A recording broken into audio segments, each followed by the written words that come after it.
Dans le cadre de la journée de l'entrepreneuriat féminin, une rencontre d'échange pour un partage d'expériences entre femmes entreprenantes s'est tenue ce lundi. C'est une initiative du ministère de la Promotion de la jeunesse et de l'emploi des jeunes. L'épidémie de la dengue est éradiquée du territoire ivoirien, annonce faite aujourd'hui par les autorités sanitaires du pays. Bonsoir, merci de suivre le 19h. Des femmes partagent leurs expériences en matière d'entrepreneuriat. Venues des différentes communes d'Abidjan, elles se sont motivées en vue de redynamiser l'entrepreneuriat féminin. Cette rencontre d'échange se situe dans le cadre de la journée de l'entrepreneuriat féminin. Elle était initiée par le ministère de la Promotion de la jeunesse et de l'emploi des jeunes. Nous y reviendrons tout au long de cette édition. En santé, les militaires ont décidé de porter des soins aux populations de Boaké, une action qui s'inscrit dans le cadre des journées de consultation médicale gratuite au 1er bataillon du génie de Boaké. Pendant 2 jours, 1000 personnes ont reçu des soins gratuits. Boubacar Silla, Charles Tatsou. Renforcer davantage les relations armées-nation. Tel est l'objectif de la 2e édition des journées de consultation médicale gratuite au profit des populations de la commune de Boaké. Une initiative des responsables du 1er bataillon du génie en collaboration avec le ministère de la Santé et de l'Hygiène publique. Ces consultations médicales gratuites qui s'inscrivent dans le cadre de la journée nationale de la paix ont permis de consulter près de 1000 personnes. C'est une journée porte ouverte. Il faut profiter de la grâce des médecins pour se faire consulter. C'est une belle initiative de la part de nos autorités.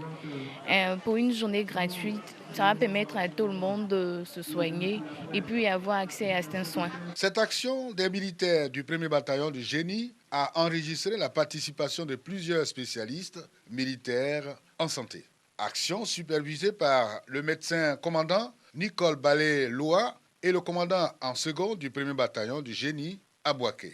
Les responsables, après s'être félicités des résultats de ces journées de consultation, ont réaffirmé l'engagement de l'armée de Côte d'Ivoire à œuvrer pour la promotion de la santé de tous les Ivoiriens. Le but de cette consultation, c'est de rapprocher les populations des forces armées de Côte d'Ivoire afin de créer une bonne cohésion. L'hôpital est ouvert à tout le monde. C'est une institution. Nous avons eu à mener ces journées foraines-là l'année dernière. Nous le faisons cette année et nous comptons pérenniser. Outre la consultation générale, plusieurs autres consultations médicales ont meublé le programme, notamment en pédiatrie, en ophtalmologie, en cardiologie et en consultation dentaire. Bonne nouvelle pour la Côte d'Ivoire, l'épidémie de la dengue est éradiquée du territoire national. Une information donnée lors d'une conférence de presse tenue par l'Institut national d'hygiène publique. C'est courant avril 2017 que l'épidémie de la dengue s'est déclarée en Côte d'Ivoire, précisément dans le district sanitaire de Cocody-Bingerville, selon l'Institut Pasteur de Côte d'Ivoire. 130 cas et 2 décès avaient été enregistrés. Les forces de l'ordre ont pris dans leur filet 4 coupeurs de route. Ils ont été appréhendés dans la sous-préfecture de Santa, dans le département de Biancouma. Abou Sanogo. Ils ont été mis en déroute par la gendarmerie nationale au moment où ils s'apprêtaient à mettre à exécution l'un de leurs plans d'attaque. Ces 4 présumés coupeurs de route ne vont plus troubler la quiétude des populations de Blita, village dans la sous-préfecture de Santa, dans le département de Biancouma. En effet, une patrouille de la brigade de gendarmerie de la localité est alertée. Plus fin et alerte, les gendarmes réussissent à neutraliser ces 2 individus. La fouille de leur sac leur permet de découvrir 2 cagoules, une écharpe de couleur noire et un fusil à canon scié. Découverts, ils vont avouer être les auteurs des 2 attaques qui ont eu lieu sur l'axe Blita-Zereguiné il y a quelque temps. Ils vont aussi dénoncer 2 autres individus, dont leur chef de gang, qui sera pris avec son fils, lui aussi membre du dit gang. C'est moi le chef de gang. Mardi 12 novembre, moi et mon petit, on a été arrêtés dans un village avec des cagoules et ce fusil. On était en position pour opérer. Il faut souligner que le mercredi, est le jour du marché de Blita. Et ces individus s'apprêtaient donc à attaquer les paysans et les commerçants qui convoyaient leurs produits et marchandises vers Blita quand ils ont été interpellés par la gendarmerie. Dans un autre registre, le village de Biagouri, dans le département de Lakota, a bénéficié d'un don de matériel de salubrité, de kits scolaires, de produits alimentaires et de moustiquaires imprégnés d'une valeur de 50 millions de francs CFA. C'est un geste du Lions Club Abidjan Filia qui entend encourager l'autonomisation de la femme et la scolarisation en milieu rural. Doigt de laser. Nous sommes à Biagouri, dans le département de Lakota. Le village bénéficie de plusieurs kits scolaires, alimentaires et sanitaires. Un don du Lions Club Abidjan Filia en vue d'encourager la scolarisation des enfants en milieu rural, de contribuer à l'autonomisation de la femme et à la lutte contre le paludisme. Valeur du don, 50 millions de francs CFA. 100 moustiquaires imprégnés, 2 tonnes et demie de riz, de 500 bouteilles d'huile, de 1500 sachets de pâte de tomate, de 500 paquets de spaghettis, 500 kits allant du CP1 au CM2. On demande aux bénéficiaires de faire un très bon usage de tous ces éléments que nous venons de leur donner, de bien utiliser les moustiquaires, protéger leurs enfants, pour protéger les femmes enceintes.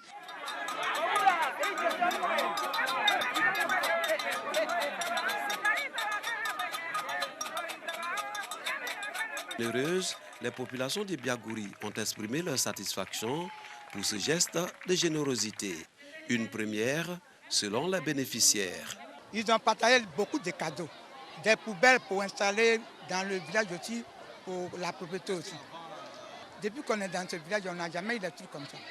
Les parents qui n'ont pas les moyens de pouvoir acheter les kits de leurs enfants.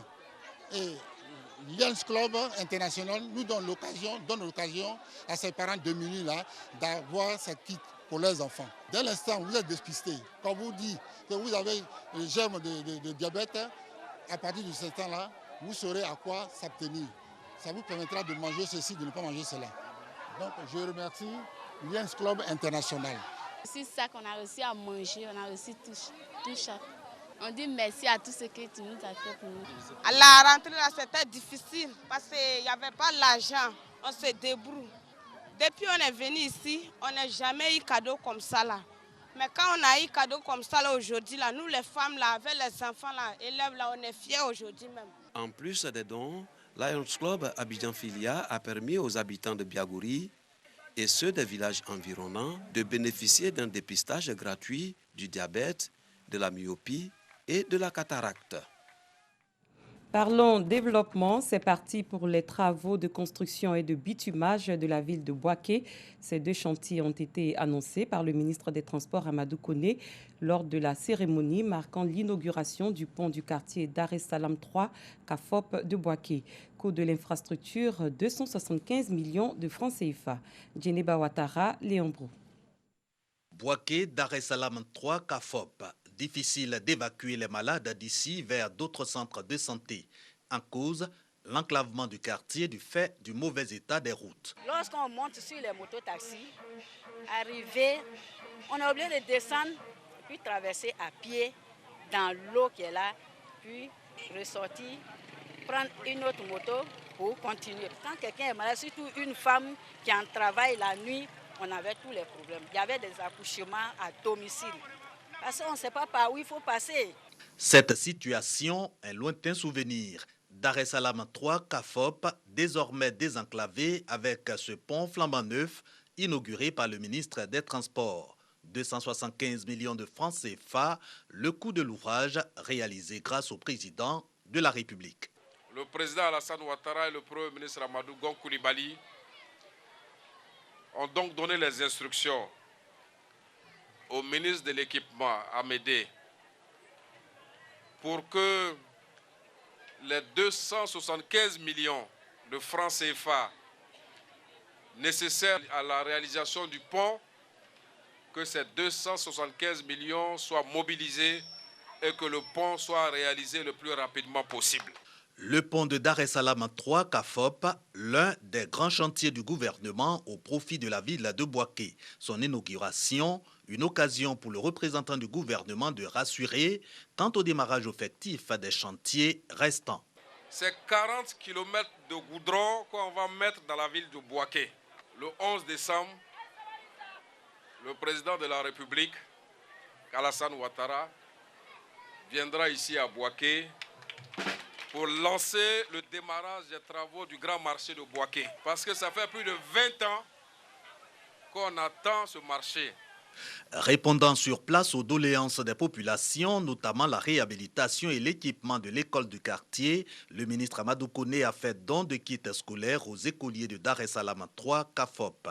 Il a aussi engagé les populations à la culture de la paix, gage de développement. La reconstitution du couvert forestier ivoirien reste un défi majeur à relever pour le ministère des Eaux et Forêts. À Minignan, dans la région du Folon, les élèves sont sensibilisés au reboisement. Ils ont planté chacun un arbre avant d'être formés à l'entretien de ces plants. Soro Corona. Dès le bas âge, le goût du reboisement et de l'entretien de la forêt à la jeune génération. Telle est la volonté du ministère des Eaux et Forêts. À Minignan, région du Folon, cette volonté s'est traduite en actes concrets. Les écoliers et élèves du département formés à planter et entretenir un arbre. Pour le directeur régional des Eaux et Forêts, du Kabadougou et du Folon, à travers cette activité, les tout-petits seront armés à s'impliquer dans la reconstitution du couvert forestier. Akatano a donc exhorté les parents à relayer cette sensibilisation dans leur domicile. Un arbre, ça permet à la pluie de venir. Ça protège l'environnement. Et c'est bon pour le développement de la nature. Les écoliers et élèves n'ont pas été les seuls à être sensibilisés sur l'importance du reboisement. Les populations ont également planté des arbres. Nous sommes prêts à accompagner l'État de Côte d'Ivoire dans sa politique de reboisement.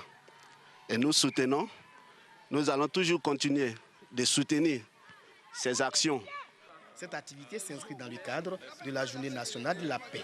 De 16 millions d'hectares de forêt en 1960, la Côte d'Ivoire se retrouve aujourd'hui avec 2 millions d'hectares. Comme annoncé dans les titres, des femmes partagent leurs expériences en matière d'entrepreneuriat. Venues des différentes communes d'Abidjan, elles se sont motivées en vue de redynamiser l'entrepreneuriat féminin. Cette rencontre d'échange se situe dans le cadre de la journée de l'entrepreneuriat féminin. Elle était initiée par le ministère de la Promotion de la Jeunesse et de l'Emploi des Jeunes. Bintou Pekele, Dangui Dangui. Comment susciter et stimuler l'entrepreneuriat féminin chez les jeunes filles? C'est à cette question que 5 femmes panélistes, modèles de succès dans l'entrepreneuriat féminin, ont tenté de répondre ce 18 novembre à la journée de l'entrepreneuriat féminin. Celles qui ont des diplômes et celles qui n'ont pas de diplômes, il ne faut pas à chaque fois attendre de faire des jalonneurs pour pouvoir avoir du travail.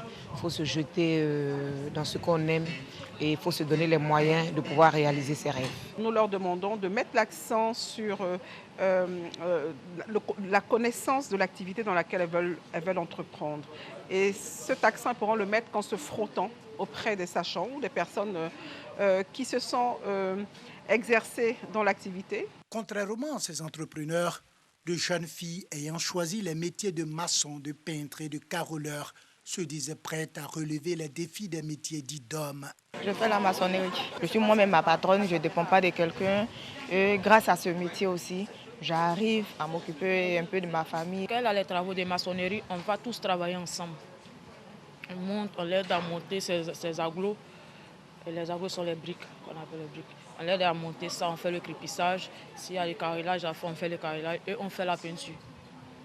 Des jeunes entrepreneurs venus de différentes communes d'Abidjan et de l'intérieur du pays ont trouvé des idées pour booster leur business.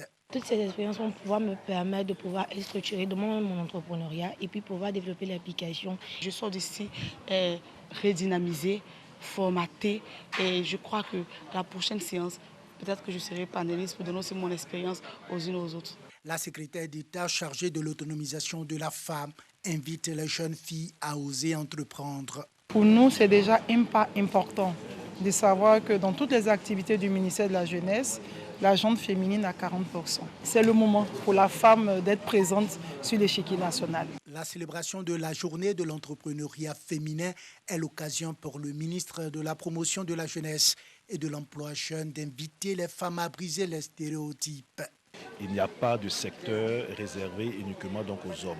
Et donc il faut qu'au-delà de nos barrières culturelles, nous puissions encourager donc ces jeunes filles donc à entreprendre dans tous les secteurs d'activité. L'une des difficultés, c'est que les structures d'accompagnement, la structuration de leurs projets n'est pas toujours au rendez-vous. Donc la journée de l'entrepreneuriat féminin vise à réunir tous les acteurs afin d'identifier tous les leviers sur lesquels nous pouvons agir pour mieux accompagner donc ces jeunes filles qui veulent entreprendre. Cette journée vise à promouvoir et à encourager les femmes entreprenantes. Selon l'étude réalisée par le cabinet Roland Berger pour Women in Africa, 24% des femmes en Afrique sont impliquées dans l'entrepreneuriat, contre 11% en Asie du Sud-Est. Ainsi s'achève ce 19h. Merci de votre fidélité. Je vous retrouve demain.